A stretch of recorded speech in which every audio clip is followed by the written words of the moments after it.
룻기서는 총 4장으로 되어 있습니다. 눈치가 빠른 분은 이제 룻기서도 얼마 남지 않았다라는 것을 알아차릴 것입니다. 사실 룻기서 3장은 소설로 따지자면 위기에 속합니다. 세 명의 주인공들이 각각의 사건을 진행하면서 룻기에서 가장 긴장감이 넘치는 사건들이 바로 룻기서 3장에 펼쳐집니다. 지난 시간 나누었던 말씀을 잠깐 우리가 기억을 더듬어 보면 이삭 죽기로는 더 이상 내일을 기대할 수 없다고 여긴 나오미가 마지막 승부수를 던지게 됩니다. 그 마지막 승부수가 뭐냐? 기업물을 짜인 보아스를 통해서 고엘 제도를 실행하게 하는 것입니다. 하지만 이게 결코 쉬운 일이 아니지요. 여기에는 룻의 결단과 도전이 있어야 했습니다. 다행히 룻은 이 부담스러운 이 도전에 대해서 기꺼이 이제 응하죠. 긴장된 순간들이 펼쳐지는 가운데 결국 보아스는 룻에게 기업물을 짜의 의무를 이행하겠다고 약속을 합니다. 하지만 넘어야 될 큰 산 하나가 있었습니다. 그게 뭡니까? 보아스보다 더 가까운 친족이 있다는 겁니다. 이 사실을 룻이 몰랐었습니다. 보아스는 만일에 자신보다 가까운 그 친족이 기업 물음의 이 일을 포기한다면 그 다음 차례인 자신이 그 일을 기꺼이 감당하겠노라고 룻에게 약속을 하죠. 자, 여기까지가 우리가 지난 주일까지 살펴본 룻기서의 말씀입니다. 오늘 본문은 마음을 졸이며 룻을 기다리던 나오미에게 룻이 돌아와서 그 결과를 보고하는 내용을 다루고 있습니다. 이제 다 같이 본문으로 들어가서 저와 여러분을 향하신 하나님의 귀한 음성 듣게 되길 주님의 이름으로 축원합니다. 한번 따라 하시겠습니다. 할 수 있는 최선을 다해야 합니다. 여러분들도 잘 알다시피 룻의 도전은 결코 쉬운 도전이 아니었습니다. 그동안 보아스에게 은혜를 입은 룻으로서는 자칫 이 도전이 상당히 계획적이고 의도적인 여자로 오해받을 수 있었기 때문에 그렇습니다. 하지만 룻은 나오미의 권면에 따라 이 어려운 도전, 이 부담스러운 도전에 기꺼이 뛰어들어갑니다. 밤이 깊기만을 숨죽여 기다리던 룻은 축제를 마치고 곡식단 더미 끝에 가서 누워 자고 있는 보아스 곁에 조용히 다가가 발치 이불을 들고 옆에 눕습니다. 깊은 잠에 빠졌던 보아스가 새벽녘 추위를 느껴 이불을 끌어당기는데 뭔가 이상한 느낌에 눈을 떠보니 깜짝 놀라게 되죠. 긴장이 최고조에 달한 순간 룻은 차분하면서도 정중하게 자신의 기업물을 짜가 되어줄 것을 보아스에게 요청을 합니다. 지금까지 룻의 효심에 큰 감동을 받은 보아스, 룻에게 다음과 같은 조건부 약속을 하죠. 3장 13절 하반절입니다. 시작. 만일 그가 기업물을 짜의 책임을 내게 이행하기를 기뻐하지 아니하면 여호와께서 살아계심을 두고 맹세하노니 내가 기업물을 짜의 책임을 내게 이행하리라. 아침까지 누워 있을지니라 하는지라. 보아스는 한숨도 자지 못했을 룻에게 잠시 눈을 붙이라 말한 뒤 동이 트기 전 어두워서 서로 알아볼 수 없을 때에 룻을 집으로 돌려보냅니다. 14절 이어서 함께 읽습니다. 시작. 룻이 새벽까지 그의 발치에 누웠다가 사람이 서로 알아보기 어려울 때에 일어났으니 보아스가 말하기를 여인이 타작마당에 들어온 것을 사람이 알지 못하여야 할 것이라 하였습니다. 여러분, 아마도 이 룻에게는 이 밤은 정말 긴 밤이었을 것입니다. 긴장과 초조, 걱정과 염려 속에 보낸 밤이지요. 여러분, 룻만 그랬겠습니까? 집에 머물고 있는 시어머니 나오미 또한 그랬을 것입니다. 아마 밤새 철야 기도를 하지 않았을까, 그런 생각을 해봅니다. 그런데 그렇도록 길었던 밤이 지났습니다.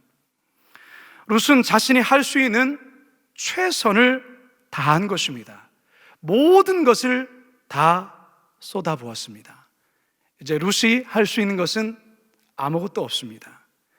이제 공은 보아스에게로 넘어갔습니다. 룻과 나오미의 운명은 이제 보아스의 활약에 달려 있습니다.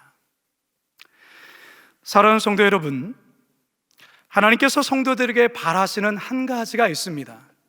그것이 무엇이냐? 우리 각자에게 주어진 삶에 대해 최선을 다하는 삶을 살아가는 것입니다. 결과도 결과이지만 하나님은 최선을 다하는 삶의 과정을 귀하게 보십니다. 그게 바로 달란트 비유가 주는 교훈이 아니겠습니까? 마태복음 25장 23절 26절입니다. 시작. 그 주인이 이르되 잘하였도다 착하고 충성된 종아, 내가 적은 일에 충성하였음에 그 주인이 대답하여 이르되 악하고 게으른 종아, 나는 심지 않은 데서 거두고 해치지 않은 데서 모으는 줄로 내가 알았느냐. 아멘. 성도 여러분, 내가 할 수 있는 것을 미루는 것, 게으른 것, 그건 죄입니다. 하나님은 게으른 자를 결코 기뻐하지 않습니다. 그리고 하나님은 우리가 할 수 있는 것까지 뺏어가시면서 역사하시지 않습니다.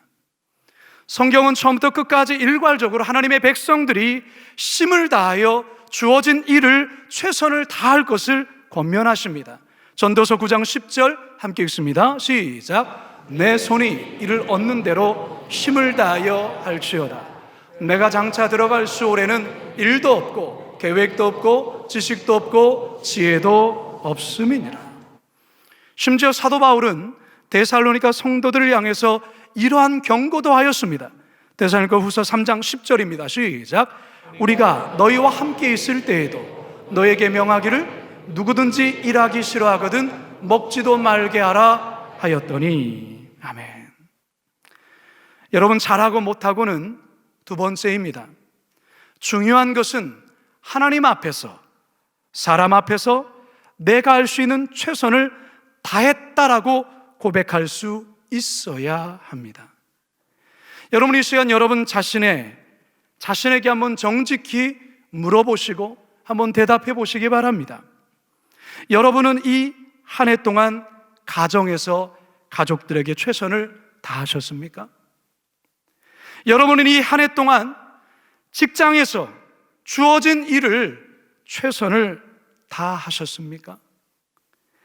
여러분은 이 한 해 동안 교회에서 주신 이 직분에 대해서 직분자로 최선을 다하셨습니까?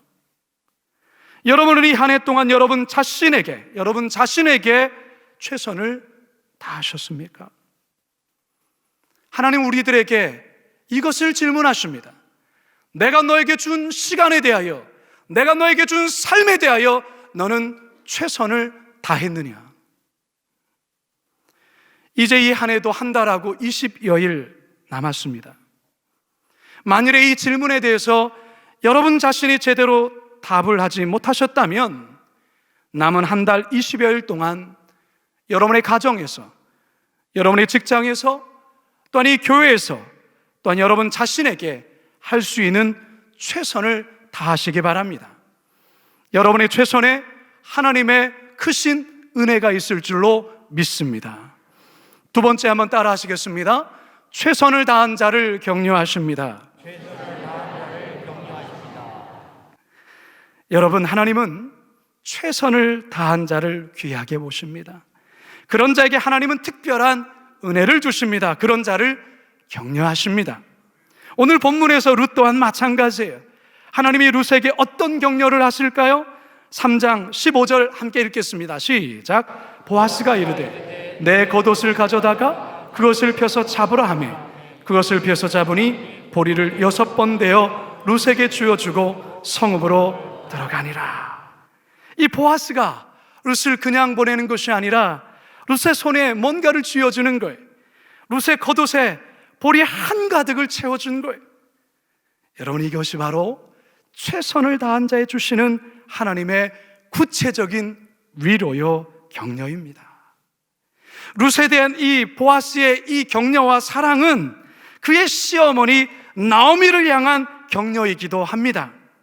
집으로 돌아온 룻이 보아스가 한가득 퍼준 보리를 시어머니에게 보여주죠. 17절 함께 읽습니다. 시작. 이르되 그가 내게 이 보리를 6번 되어주며 이르기를 빈손으로 내 시어머니에게 가지 말라 하더이다 하니라. 여러분, 여기에서 빈손으로 내 시어머니에게 가지 말라 하더이다 라는 이 구절에 여러분 집중하셔야 됩니다.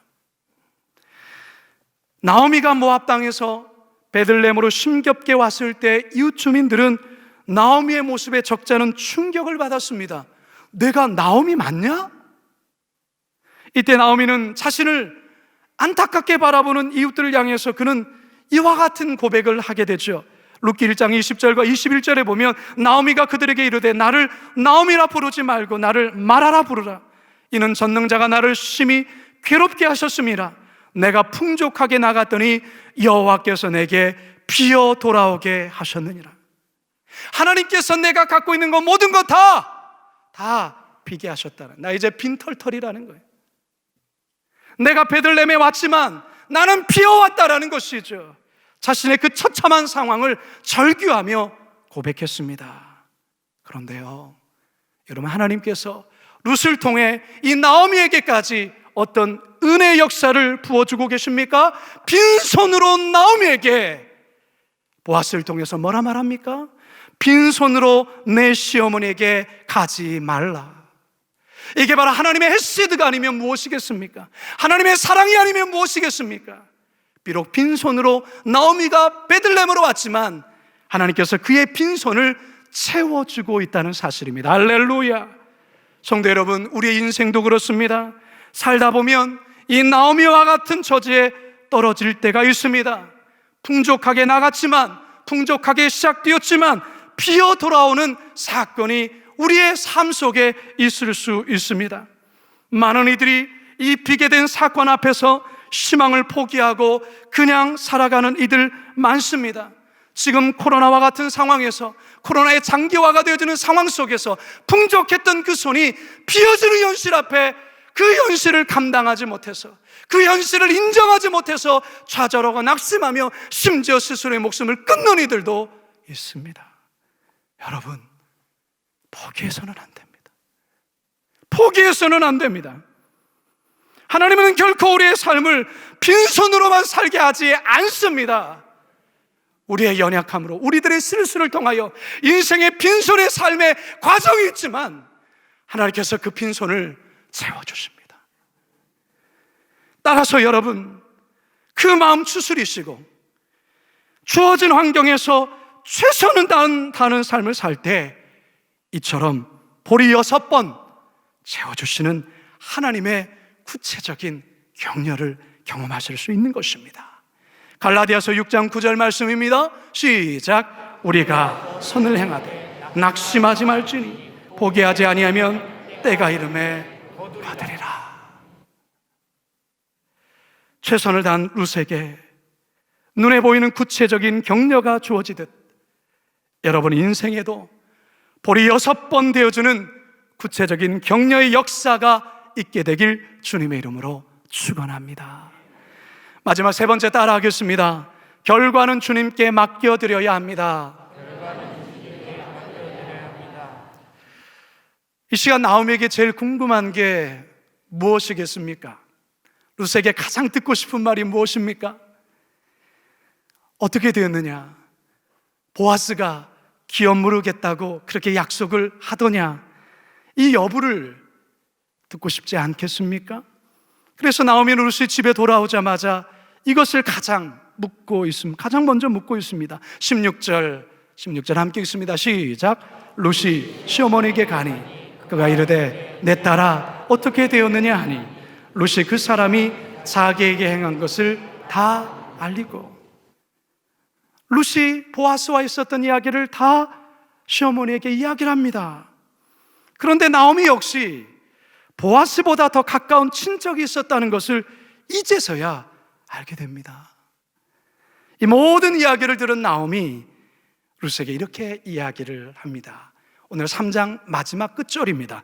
18절입니다. 시작. 이에 시어머니가 이르되 내 딸아, 이 사건이 어떻게 될지 알기까지 앉아있으라.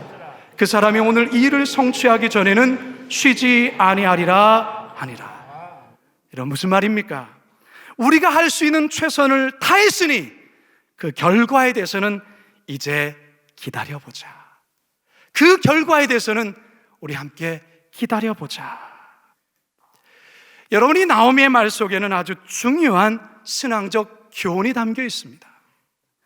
여러분, 앞에서도 말씀드렸지만 우리가 할 수 있는 것은 주어진 일에 대해 포기하지 아니하고 도전하며 최선을 다하는 것입니다. 그런데요, 그 결과에 대해서는 하나님께 맡겨드려야 합니다. 사실 우리의 마음에 최선을 다하고 나서 좋은 결과를 기대하는 마음, 사실 당연한 것 아니겠습니까? 수능을 준비한 학생들, 최선을 다해 준비한 학생들, 좋은 결과를 기대하는 것 당연한 것 아닙니까? 열심히 취업 준비하고 면접까지 잘 마친 자녀들, 취업에 합격이라는 결과 기대하는 것 당연한 것 아니겠습니까? 결혼을 한 신혼부부, 자신을 닮은 이세를 얻게 되기 원하는 마음 당연한 마음 아니겠습니까? 오랜 병 투병하며 병마와 싸운 환우, 병원에서 완치 판정의 선언, 그거 기대하지 않겠습니까? 내 집 마련을 위해 오랫동안 알뜰살뜰 저축한 부부들, 내 집 마련에 대해 기대하는 것 당연한 것 아니겠습니까? 이처럼 어떠한 일을 최선을 다한 이후에 그 결과가 좋은 결과로 이어지기를 바라는 마음은 인간이라면 당연히 갖는 마음입니다. 자, 그런데요, 우리가 인생을 살다 보면 아시겠지만 최선을 다한 결과가 늘 내가 기대하고 바라는 결과로만 되어지는 것만 아니라는 것입니다. 바로 이 지점에서 많은 이들이 실망하고 좌절하고 심지어는 하나님을 원망하기까지 합니다. 그런데 여러분, 내가 할 수 있는 최선을 다한 이후 결과는 하나님께 맡겨드려야 합니다. 바로 여기에 하나님을 향한 신뢰가 있어야 합니다. 그 하나님, 내가 믿는 하나님, 결코 나를 실망시키지 않는다라는 그 신뢰가 있어야 된다라는 것이죠. 그 결과가 혹 나의 기대와 나의 바램과 불일치할지라도 하나님의 사랑을 결코 의심하지 아니하고 하나님의 때를 잠잠히 기다리며 더 좋은 것을 하나님의 때에 주실 것이라는 그 신뢰를 갖고 나가는 태도, 이게 바로 크리스찬인 것입니다. 신앙인인 것입니다. 믿음의 사람인 것입니다. 명설교가이자 뛰어난 리더로 한국교회를 섬기시다가 2010년도에 조기 은퇴하신 지구촌 교회 이동원 목사님이 계십니다. 그런데 얼마 전에 이동원 목사님 가정에 안타까운 일이 하나가 생겼습니다. 목사님의 둘째 아들이 대장암으로 투병하다가 얼마 전 44살의 나이로 세상을 떠난 것입니다. 마흔인 아내와 9살 된 자녀를 남겨두고 떠났습니다. 한동대학교 로스쿨과 미국 USC 로스쿨을 수석 졸업했고 미국 국제변호사 자격을 취득하여서 변호사로 활동하고 있었는데 이 암 선고를 받은 것입니다. 그리고 그동안 투병을 했던 것이죠. 근데 결국 하나님께서 그 생명 데려가셨습니다. 이 같은 비보의 이동원 목사님을 아는 많은 성도들이 함께 슬퍼하며 아파했습니다. 그동안 아버지인 이동원 목사님은 얼마나 아들의 치유를 위해 기도했겠습니까? 그를 아끼는 또한 사랑하는 많은 이들이 눈물로 기도하며 회복을 간구했습니다. 하지만 결국 그 생명 하나님이 데려가셨습니다. 그래서 지난 10월 6일 고인이 출석하던 미국 토렌스 존 교회에서 장례가 진행되었는데요, 이동원 목사님께서 장례를 마치는 그 끝부분에 유족을 대표해서 감사 인사를 전하며 다음과 같은 10가지 감사 기도를 낭독했습니다.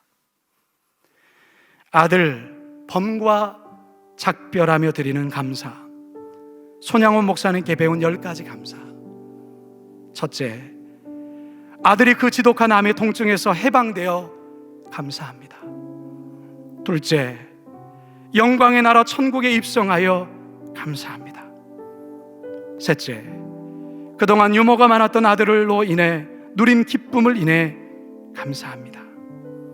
넷째, 단 한 번도 불평 없이 자랑만 하던 아내와 애교덩어리 손자를 남겨주어 감사합니다. 다섯째, 어려서 게임을 좋아하더니 게임 변호사가 된 것을 감사합니다. 여섯째, 아들의 고통을 통해 예수님을 내어주신 하늘 아버지의 고통을 알게 하심을 감사합니다. 일곱째, 아들의 암투병을 통해 수많은 암 환자의 고통과 연대하게 된 것 감사합니다. 여덟째, 또한 자식을 먼저 떠나보낸 수많은 부모들의 고통과 연대하게 되어 감사합니다. 아홉째, 아들의 치유를 위해 기도한 수많은 중보 기도자들과 한 지체가 되어 감사합니다. 열 번째, 아들이 간 천국을 더 가까이 소망하게 되어 감사합니다. 물론 이동원 목사님, 아들을 떠나보낸 지 이제 한 달이 되었습니다. 아들을 떠나보낸 그 아픔 쉽게 잊혀지겠습니까? 그 마음속에 여전히 슬픔과 아픔 남아있죠.